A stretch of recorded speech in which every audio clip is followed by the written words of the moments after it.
So I've heard people say that they run out of conversations when they're gisting with their partner. Like there's nothing to talk about. Like, why are we just going to sit down there and be discussing? Is this super story that we're going to be talking about? Is it sports? Is it celebrity gossip? People are wondering, what should they talk about? All right. And the truth is, if you're in a relationship where you are confused about what you guys should be talking about, it shows that there is no purpose for that relationship.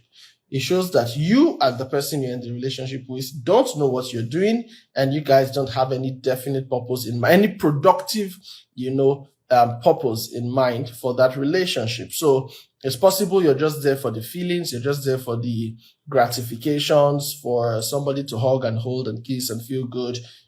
Perhaps that's what you're there for. That's why you don't know what to talk about. All right. If not, if you're there for something as purposeful as marriage, you definitely should know what to talk about. So I'm going to excuse those who maybe are ignorant. There's some people the Bible refers to as the simple. The simple, they don't know anything. They assume everything. The Bible says the simple keep going and suffer for danger. The righteous sees danger ahead and, and adjusts and hides and takes cover. But the simple keep going and they suffer for it. You see a lot about the simple in the book of Proverbs. It shares how that, wisdom goes all out and announces, makes her call at the street corners, at the heights of the city, saying to all of you who are simple, come in here and come and learn of me. In the same vein, foolishness goes out and calls out, all of you who are simple, those of you who don't know anything, come and drink my wine and eat the food I've prepared for you. So the point is, there are people who are simple. They don't know anything. I don't know a better way to put it. They are innocently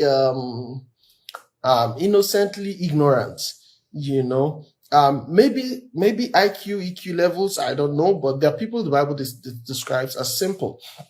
Okay. And what we are saying is that if you're that kind of person, the reason that there are these kind of sessions is so that the simple can hear instruction and apply their hearts to learning. Okay. So no matter how a person is, if that person decides I want to be better, if that person decides I can change the course of my life, I want to change the course of my life, definitely they would definitely change the course of their life. I've seen people go, from what you would call grass to grace. Okay. Academically, I've seen people who you would want to consider, dull, they don't know, they're not intelligent, they're not, book brilliant or book smart. I've seen people go from that status to being high flyers academically.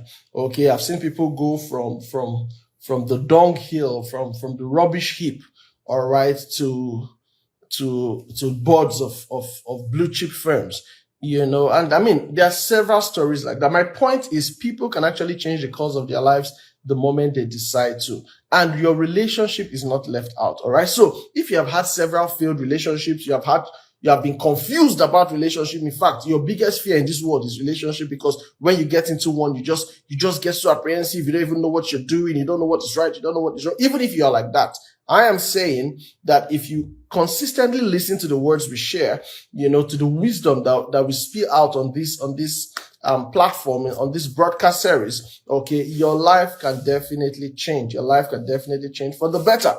All right. So I want to encourage somebody there. All right. Apply your heart to the things we're saying, and then you will learn and you will do better. Okay. So about these conversations, one of the first things, now there's no particular order, but one of the first things you guys can talk about. So let me say that while I try to make this look like I'm talking to both the guy and the lady, okay, in the relationship, I might skew some of the conversations as though it is the lady asking the man. All right. And typically it's because, our scripture lets us understand that the man is the head of the home. Okay. So there are certain things that are a leadership thing.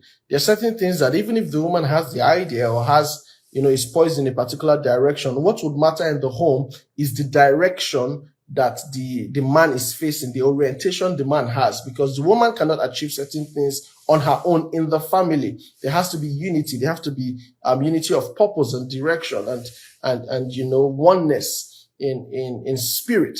Okay, so some of the things I'm saying are conversations that both of you can have with each other. The man can ask the lady can ask the guy, but I'll skew some of them towards the ladies being the ones to look out for these things in the guys and to ask the guys these questions. All right. So follow me as we talk through these things. All right. So one of the things you want to find out, one of the things you guys want to discuss about is what your convictions are about marriage. Okay. Why are we, I've always said that, the only reason you should get into a relationship, or the proper reason you should get into a relationship, is because there is marriage in view in the near, and seeable future. All right. Not the future that is far-fetched, not long-term, but the seeable one, the 2-3 years max one, the 1 year time one, that kind of near future. Okay. So when your relationship has marriage as the purpose, then it is easier to have some of these kind of conversations I'm going to be sharing with you, because you know exactly what you're evaluating, you know exactly what you're looking out for, you know exactly what you're doing. And when what you're seeing is not in line with the idea you have in your heart, then you know that you don't have to continue being there. Okay, don't behave like people who get into relationship and forget that the same way they got in is the same way that there's a way out, and they behave like they're stuck for life. Meanwhile, it's just a relationship. Hey, you can wake up and get the hell out of there if you don't know what you're doing, or if it's going to destroy your life. Okay, so I said, what are your convictions about marriage? You guys want to discuss this. Okay, and in discussing about your convictions about marriage, you may want to visit the kind of experiences you had growing up from your parents, your guardians, wherever you grew up. You want to visit the experiences you had from those people. You want to visit the kind of concepts they shared with you guys about marriage. You want to think about those things. Why? Because subconsciously, what you don't know is that the ideas you would have in your head about marriage are the ideas that you subconsciously picked up from the environment in which you grew up. Okay, so there are people who believe all manner of strange things. There are people who believe things that are not universally acceptable. Why? Because that's what their parents, always said to them. That's what their uncles, their family members always insinuated, always demonstrated to them. Okay, so you guys want to check what your convictions are about marriage. What do you think about marriage? And some of the ways you can do this, because I know people have also told me that sometimes when I share some of these things, I should try to, get into examples.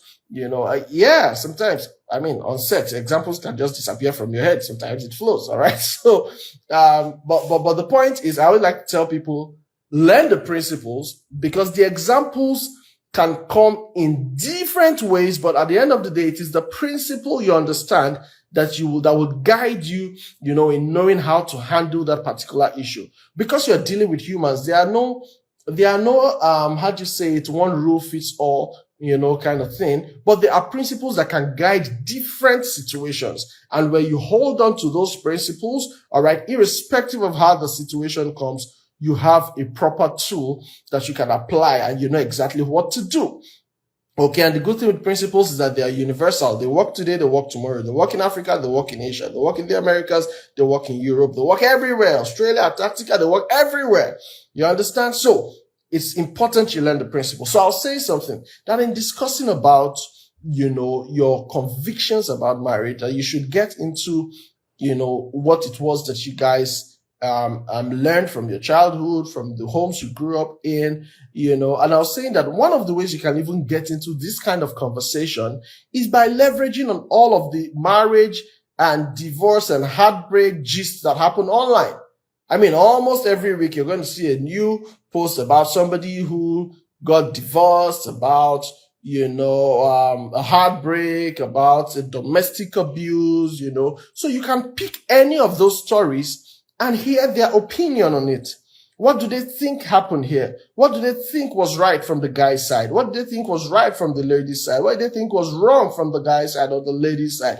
You just want to use some of those things to initiate these conversations. All right. Because many times, okay, if you are purposeful in your relationship, with every conversation, you know exactly what you're looking out for. You know exactly what you're looking out for. Okay, so when you bring up some of those gists sometimes, I heard that this celebrity, after 2 years, the marriage failed. What really happened? And then there was a story they shared that this is what happened. That's what really. What do you think about this? If you were the guy, what would you do? If you were the lady, what would you do? Do you think people should really take this kind of behavior? How can he be calling her and she did not answer? That's why I gave her 2 slaps in the public. Only 2 slaps. You should have just made it 4.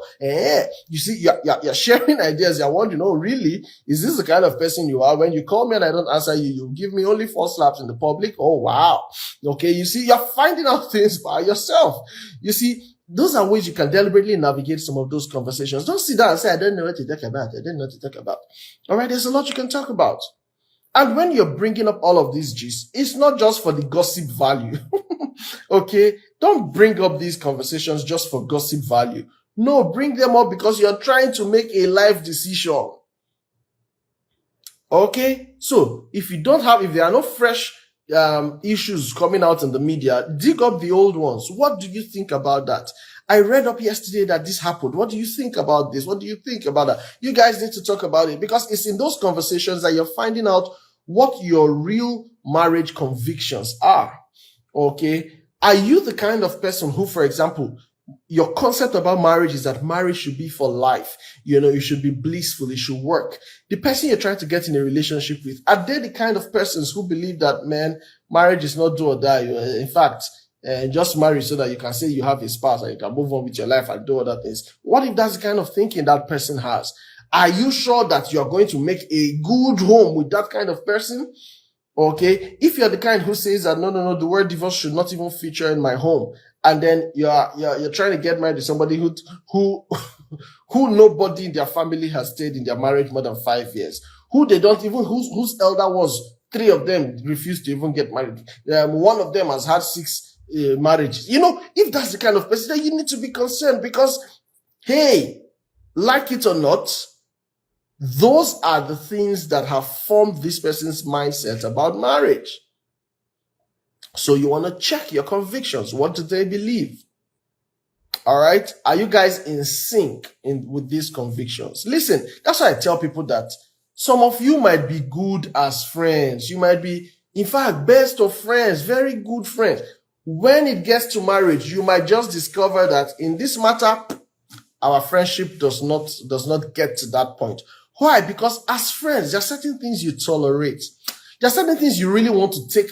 You want to bring it up with this guy, but we not hear words. If it's a bomb boy, we not change. I beg, let me just manage him like that. Now him no. And then now with that kind of habit that you cannot live with, he's not coming to say, I want us to get married. You're going to know that, you know what? This thing between us, it cannot go beyond this friendship stage. Why? Because there are certain things about that person that you have seen and you know that it will not work. Okay, maybe something about their mindset, their disposition to marriage and stuff like that. That's why it's important that in your conversations, you need to know what your convictions are about marriage. I have shared on one of my sessions how that I had these 2 friends, okay, and we were having a particular conversation one time. One of them was of the opinion that no matter how bad your marriage gets, don't give up, stay hopeful, stay learning, stay praying. There's nothing God cannot do. It can change, it can work. The other one was of the opinion, the guy was the one of the opinion that, don't give up, it can work out. The lady was of the opinion that, if you don't like what you're seeing, pack your things and leave. Now, it's not do or die. I can't take any nonsense from any man. All these men that just like to treat women anyhow, And in the course of the conversation, I probed just a little bit further. This happened over 15 years ago or so. I probed just a little bit further and I asked the guy, why are you very particular about marriage working? Like, what's the big deal about that? And he said to me, see, he knows what it is for parents to be divorced. His parents were divorced for over 15 years and they came back together after those years. And he saw what everything looked like when they were still together, the struggles, the fights, the unity, whatever it was. And then when the separation happened, all those years. And then when they came back, he had experienced all of that. And he had come to the conclusion that it was better to stay in the marriage and make it work. All right. So you see what influenced his convictions. You see what influenced his decisions. You see why someone like that will keep telling you that no matter what it is, as the man, don't give up. Keep hoping for the best. Keep pushing, keep trying, strive to be a better person. Why? Because of something that he has seen from his own home. Okay. Now, the lady on the other hand, when I asked her the same question, she said, well, she grew up with her mom, and her mom always told her that these men can be terrible people, and the day a man wants to talk to you anyhow, pack your bags and leave. Don't take that nonsense from him.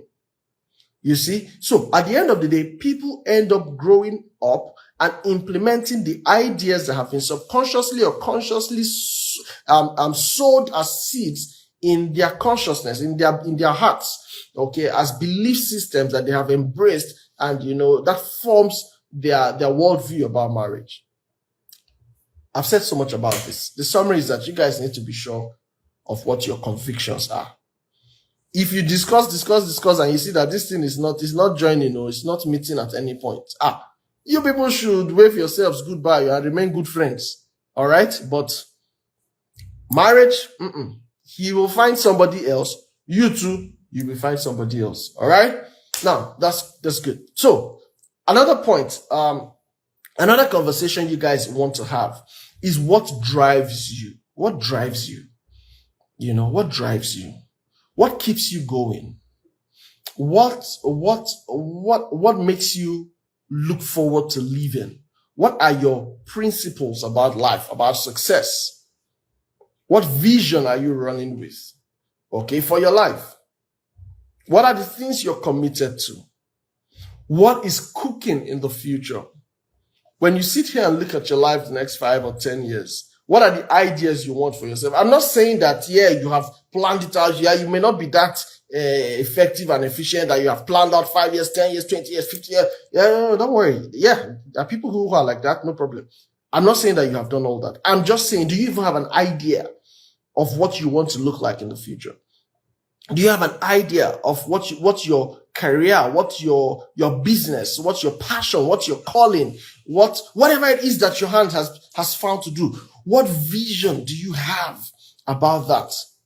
What drives you? What wakes you up every morning?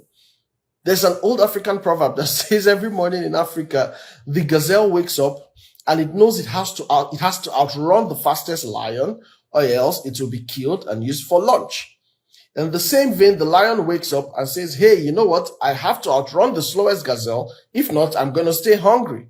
And then they said there, which one are you, the lion or the gazelle? When it is morning, you have to be up and you have to be running, because it's either you are running towards something or you are running away from something. Okay. But whichever case, you need to be running. You need to be on the move, because if you stay where you are, you will die there. All right. So the point is, what drives you? What makes you want to seek for more? What makes you want to reach out? What makes you want to, push and strive to be a better person? What makes you want to excel on the job? All right. And now that I'm saying this, let me also mention that it is a terrible thing to fall into the hands of a complacent person. If the man you're in a relationship with has no drive for his life, please run away. He will frustrate you, frustrate your future, frustrate that marriage if it becomes a marriage. Okay. You know what it means to be complacent, to be laid back, to not have any motivation, to just anything goes. It's okay. If God says my only to come. I hear that thing sometimes in certain situations, and I'm like, hey guy, what are you saying? All right. If God say she's my wife, she'll be my wife now. No effort, no drive, nothing. If God say I will get the contract, I will get it. What is wrong with you? The people that are not thinking like that are going all out to do all that they need to do, and they are making things work. All right. If Hilda Bacha said that if God say I will win a record, I will win it one day. No, that day will come. Will she be where she is today? Will she be a global celebrity right now? No. Okay. So point is, if you are trying to get in a relationship with somebody that is laid back, complacent, no drive, no vision, just que sera, what will be, will be. You see that those kind of people is, if God says my own, it will come to me. Please, don't continue in that relationship unless you have sworn your life to mediocrity. You have sworn your life. I dedicate my life to suffering and mediocrity. If that is your commitment to your life, then good and fine. Okay, but it's a dangerous thing to be with someone who doesn't have drive. Okay, now there are even men who lack that drive until they fall in love, until they see somebody that they want to get married to. And what happens is that love propels them to want to succeed so that they can take care of her. And that is a great thing. That's a wonderful thing. That's a beautiful thing, because at the end of the day, something must trigger that thing in a man. But by the time you find a man who even a woman cannot trigger him to want to be better, that's a very classical case of mediocrity. You don't want to go there. Very classical. Okay? You don't want to go there with that kind of person. So at the end of the day, what I'm saying is you guys need to discuss what drives you, what keeps you going. Do you have passion to help people on the street? Do you have passion to be a great entrepreneur, to be a professional? You know, when you wake up every morning, what's burning in your heart? Please don't get in a relationship with somebody who has nothing cooking in the future. Give them time, to go and find that thing. But till then, be their friend. Okay? Now, this is where some ladies get it wrong. Because they tell themselves, I know myself. If I get into any man's life, I will push him. I will push him. Any man that dates me, he must make progress. No problem. It's a very good something. Just make sure that man that you want to push also has the intention to be pushed, and the willingness to move, and the desire to even move according to your push. If not, you will push, and you will keep pushing, and you will push him for the rest of your life. Every move he's going to make will wait for your push. There are people in relationships like that. He will do nothing. He will take no decision. He will take no leadership. He will provide. You will just ask yourself, what is all this? I guess what some of these guys are very cute guys. Very cute, very fine boys. With 6 packs. You will push for the rest of your life. Okay, so it's important that he has his own push. It's important that he has his own motivation. It's important that he has his own drive, something waking him up every morning, something keeping him going. If he doesn't have a job now, is he planning to start a business? Are there ideas he's working on? Is there something he's developing? Is he working hard? Is he making efforts? Is he applying to jobs? Is he volunteering for jobs? Do you understand what I'm saying? Not that you just sit down and say, no work with this country self. This country, look at the young people just wasting away, doing Yahoo. Me, I can never do Yahoo. You will not do Yahoo. You will not do anything. You just sit out there and say what will be, will be. Oh boy, that's not good now. That's not productive. Okay, I'm not in any way saying you should go do anything that's illegal or, fraud and stuff like that. No, that is wrong. It's wrong in the law. It's wrong for your faith. Okay, so it's out of it. I'm just saying, the fact that nothing propels that person to even jump and work, just to speak, talk, analyze what's going on in society, and he's not making any effort. Please, if you see that kind of man, you don't want to get in a relationship with him. All right? You don't want to. You don't want to. Okay? If you think you can change him, no, you can't change him. You can't change him. You cannot change anybody that does not want to change. We keep saying these things over and over again. Some people don't understand it. Up till recently, I see here people share how they got into a relationship and they were hoping that he will pick up along the line. Oh, if you like, pick up, call, he locks me. If he's not willing to change, there's nothing you will do that will change him. He will move small when you disturb him too much, but he'll get to a point and stop. The next movement you need is you who will have to push him again. Do you know that there are people that they have applied for jobs on their behalf, just so that all they need to do is just show up for the interview? They will not go for the interview. Okay, you will push them to go for the interview, even buy them new suit, new shoe. Just show up, drive them to the place and park outside and wait for them so that they'll finish the interview and come. They will go for that interview and do one stupid thing. At the end of the day, they will miss that job. They will miss that opportunity. They don't want. And you just carry this wahala on your head, saying that one day it go better. Please, you don't need that level of work. So you guys want to discuss what drives you. What's your vision? Okay, it's important to look into that. It's important to discuss that. And these are conversations that will not make sense to you if you're not thinking about marriage. Because if all you're just thinking of is you need a boyfriend to sleep with or a girlfriend to sleep with and spend money on, What concern you with serious conversations? No, you don't care about that. What you'll be looking about is what's the latest G string, or what's the latest hair, or what's the latest. You're just looking for the things that appeal to you. All right. But when marriage is the focus, then these conversations make a lot of sense. All right. So, in all of this conversation, another thing you want to look at is what is your idea of an ideal home? Before I talked about your convictions about marriage. Okay. Now, what do you want your home to look like? All right. There are men who were raised in homes where the man has zero emotional relationship with his wife and children. He's just the man of the house. He gives commands. When you see me, you tremble at the sound of my voice and my presence. Who are you to look before my face, oh ye children, and oh ye my wife? People grew up in those kind of homes. If you guys remember this classical movie of all time, The Sound of Music, remember what the captain's house looked like? He woke up his children with whistle. They marched downstairs. What kind of relationship is that? Zero emotions. Because you're a captain in the army doesn't mean that your home is also a collection of a squadron of soldiers or something. Do you understand? No. There are people who grew up in homes where there was zero emotional presence from the fathers. So all they know is when I'm talking, you guys keep quiet. Even their mothers cannot say anything when their dad is. The man, when he has his visitors, he orders his wife around like she's his maid. My friend, get me something for her. Get me drink. This one is not cold. Go and change it. Bring another. What's wrong with you? Get us. It's his wife he's talking to. And you see the women who grew up in those climes, what's their own? It's my husband. Hey, they can't do anything. They have to. And they raise their daughters to be like that. They raise their daughters to believe that even their brothers, should not have any business in the kitchen, should not have any business doing all of these house things. No. There is a man, it's a man child. They should not do those things.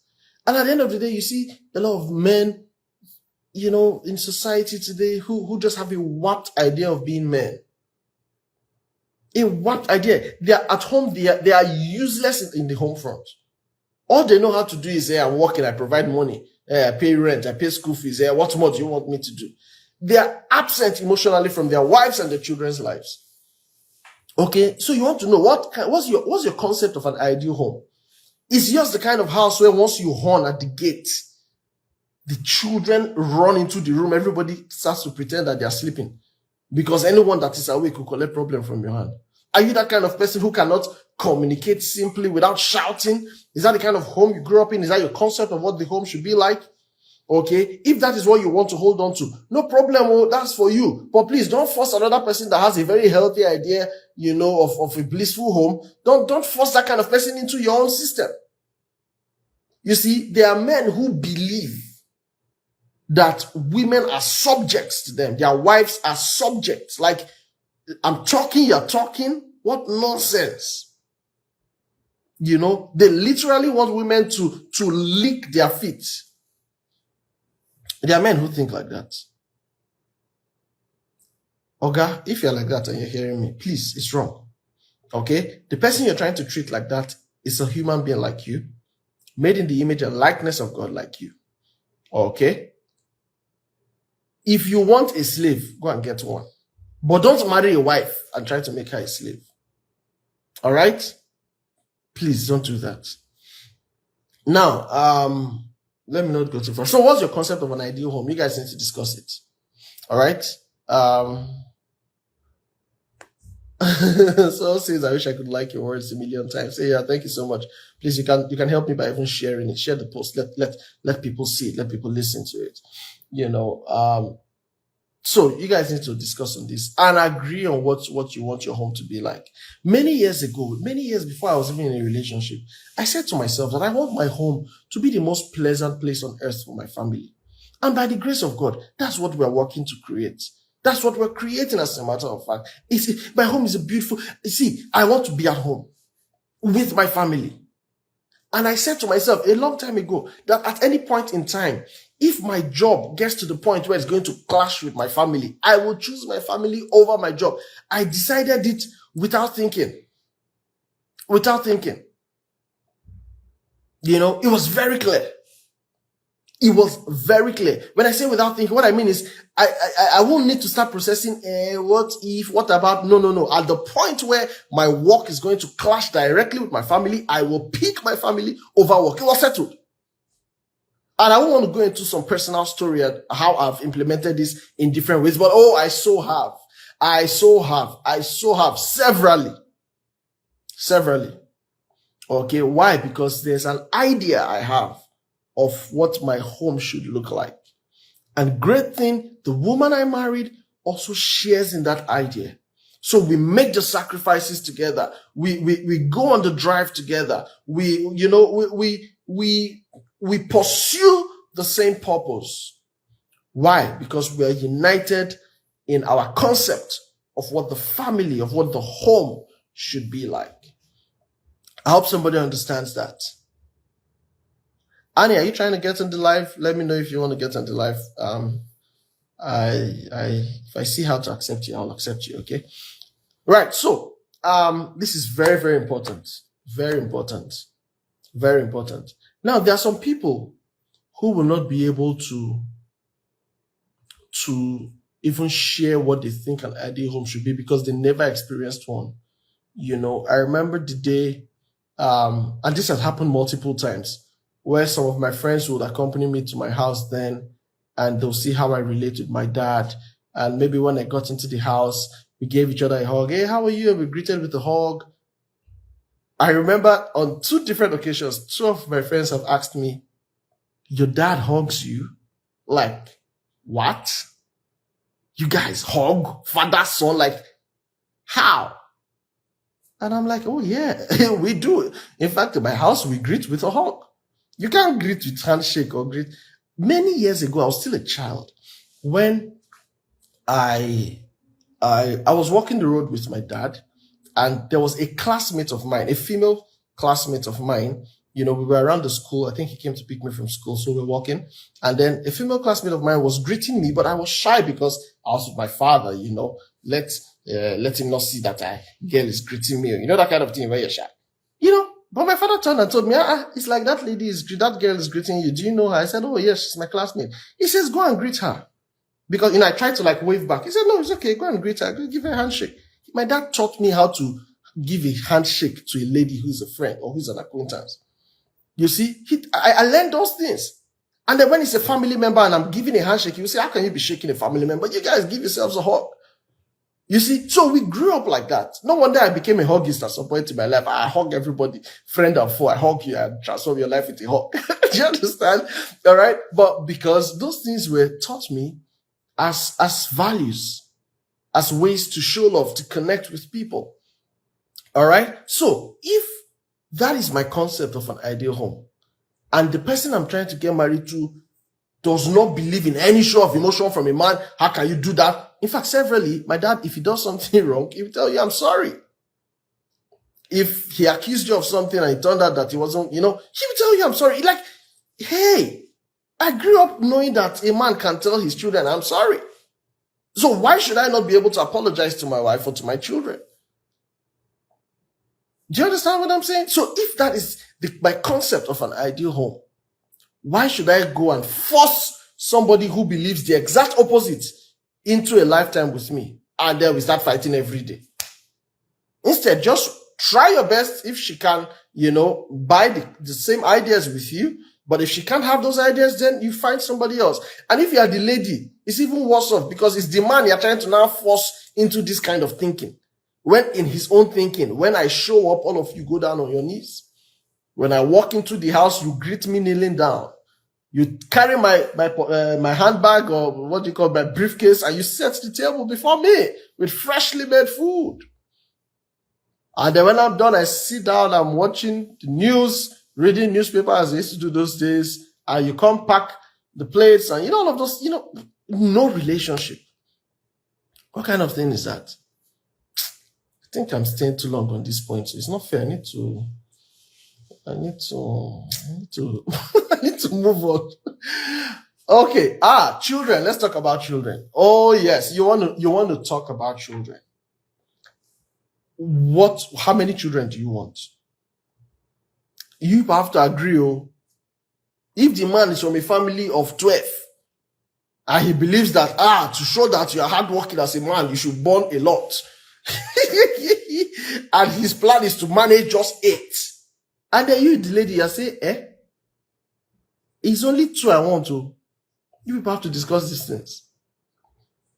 What children, what number of children do you want? What happens if there's a delay in pregnancy? These things happen. Don't say God forbid. It happens. What if there's a delay? What if you say, as soon as you marry, 9 months time, we don't score goal. 9 months, nothing. Your stomach is still flat. 2 years, nothing. 3 years, nothing. 5 years, nothing. What happens if that's the case? You guys need to discuss it. What are we going to do? And it's important you have these conversations beforehand so that you take a position beforehand and you close the door to any external intrusion. And all of those people who start saying nonsense from left, right, center and giving the man all manner of ideas and suggesting all manner of rubbish that will destroy the home. That's why you should discuss it beforehand and take a position. When your mother is coming to tell you one thing, you tell her, hey, mommy, please don't even have this conversation with me. You clear her straight up. Don't bring it up here. When your friends are telling you this or that, you shut them out immediately. There are certain things you don't entertain at all. All right? So you need to have this conversation. What if there's a delay? What are we going to do? Are we going to adopt? Are we going to do IVF? Are we going to do surrogacy? What are we going to do? What? Do you understand? You need to talk about these things. The one that pains me the most is people who get into marriage and forget that children are the natural consequence of being married. All things being equal. They forget. In your mind, they're just seeing this fine selling girl that just, she will just remain like this for the rest of her life. You marry her. You do your work now, things change. Her body starts changing. Her face starts changing, and some people really transform during pregnancy. Really transform. Like, this is the nice way I'm saying it. Some people change from, right? So, you get what I'm saying? They look very fine the other way when they're pregnant, right? So, imagine that you married her just because of that body, just because of the looks. And then it so happened that she's one of those people that transform the other way around when they are pregnant. And then you start hating on her. You start treating her anyhow. You start not caring anymore. What is wrong with you? What were you thinking? All right? Or the children come, all right? And you start behaving as though these children are just stressing me. They're just stressing me. Just stressing somebody. What's wrong with you? Hey, they will stress you, my friend. You have to prepare for it. You have to prepare for it. Yeah. They will stress you. Children will stress you. Innocently, they'll be enjoying themselves, stressing you. Yes, you don't want to be stressed. How do you avoid being stressed? You prepare for them. And you tell yourself, when these children come, I have to have a large house, or I have to be ready to accommodate, or I have to. Because what's the point shouting at a little child, a baby, who doesn't even know what he's doing? Why are you scolding? Why are you doing that? Why? You're traumatizing that child, man. Why are you doing that? What happens when you prepare your heart for these experiences? When the experiences come, you will know how to be gracious with that child, even with their tantrums. You would know how to do it. You know how to still show them love, how to guide them through life. When to be stern, you will be stern. When to teach them principles and discipline, you will teach it. But they will see love in all of these things that you're doing. Not that the child begins to perceive you as wicked. Those days as children, I know several people who used to question that their parents were not their parents because of how they were treated.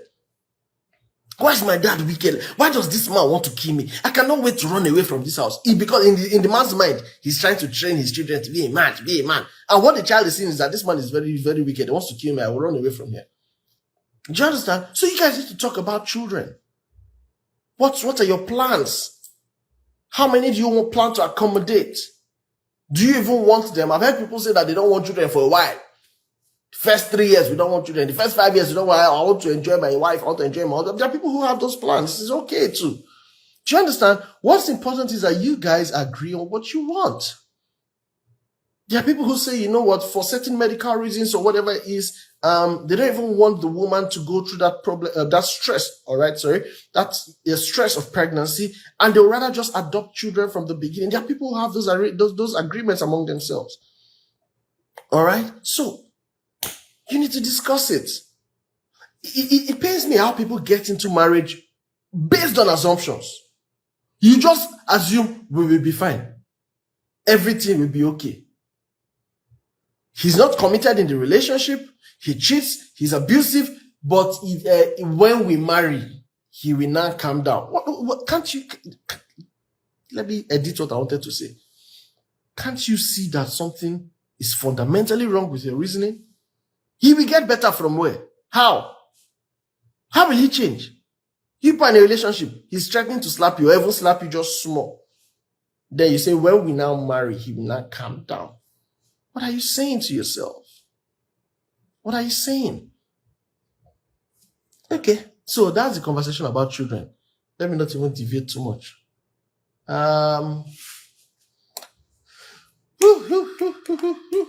What should I say here? Okay, let's talk about money. Okay, one of the conversations you guys want to have is about money. Money is one of the big things that causes problems in marriage. A lot of problems. There are men who don't want their wives to work. So you even want to be sure that this person that met you in your office, he met you working, it was business meeting that brought all of you together. But his idea is that when he marries you, you will resign from work and stay in the house because he does not want other men to be, he doesn't want you to be engaging with other men in the workplace. The opportunity he had to see you and marry you, his own concepts are, now that he has married you from the workplace, you should sit down in the house. Unless that is your own vision for yourself, then it's just okay. Do you understand? You meet that kind of man.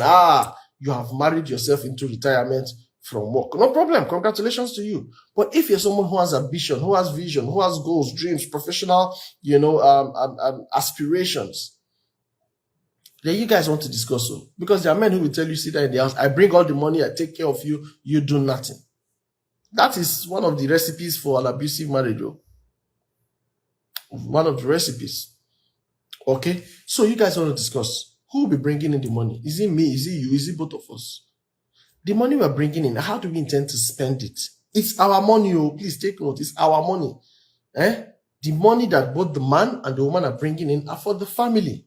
Yes, the man should work hard to take care of the family. All right? Recommended. Scripture even says that if a man cannot provide for his home, he's worse than an infidel. Do you understand? So is that important? Okay. How be it in this age of what's the word of empowerment, gender empowerment and stuff like that, where women are also high flyers professionally. Okay. Please, both of you should plan to be bringing in revenue to the home. In case you don't know, things are hard out there. I'm speaking generally. Do you understand? All the economies of the world, people are crying, people are complaining everywhere. In Europe, or in Africa, everywhere, in the US, people are complaining, there's problem left, right, center. People are sinking into depression here and there. My work is not to sell doom. My point is both of you need to plan to work and earn so that you can increase your provision at home. You can increase your leverage. Okay, money is a leverage. The Bible says money is a defense. So both of you should plan to earn. Okay, and then the ladies who think that my money is my money, of course, I've said severally that concept is from the pit of hell. You have to throw it away. Your money is for the family. His money is also for the family. Okay, the family should not have a need that you have resources to meet and you're saying, no, this one is for me. What are you doing with it? What are you keeping it for? Okay, so there should be unity in your finances. You guys should talk about money. Okay, there are many people who don't part with their money beliefs, so they hold it so dear to their life. Like, that area is not among the areas that they gave to the Lord when they gave their life to Christ. No, leave me and my money. Lord, have the rest, leave me and my money. Please, let's not have problems. Let's manage the one I've given you. Do you understand? Just take it one step at a time. Manage the one I've given you, whether I'm ready or not. We'll talk about my money. But for now, leave my money for me. That's how some people relate with money. Nothing touches it. Nothing goes there. There are men who believe that their wives should never know what they're earning. Their wives should never know about their assets or their businesses. Or they never. What you know is what I tell you. What you know is what I give you. After that, don't even ask me questions. Some ladies are asking their men questions about their finances and the men take offense and pull a serious fight there. If you are seeing these things in a relationship, why should you continue to marry that person now? And then you start crying later, coming for counseling session. So, you guys want to talk about money. Is he a spender? Is he a saver? Does he believe in investments? Does he believe in just chop life now? Now who they are alive, they chop money, they enjoy. So enjoy it now. Anything can happen tomorrow. If that's what they believe, please, if you're a woman, you're not seeing a future there.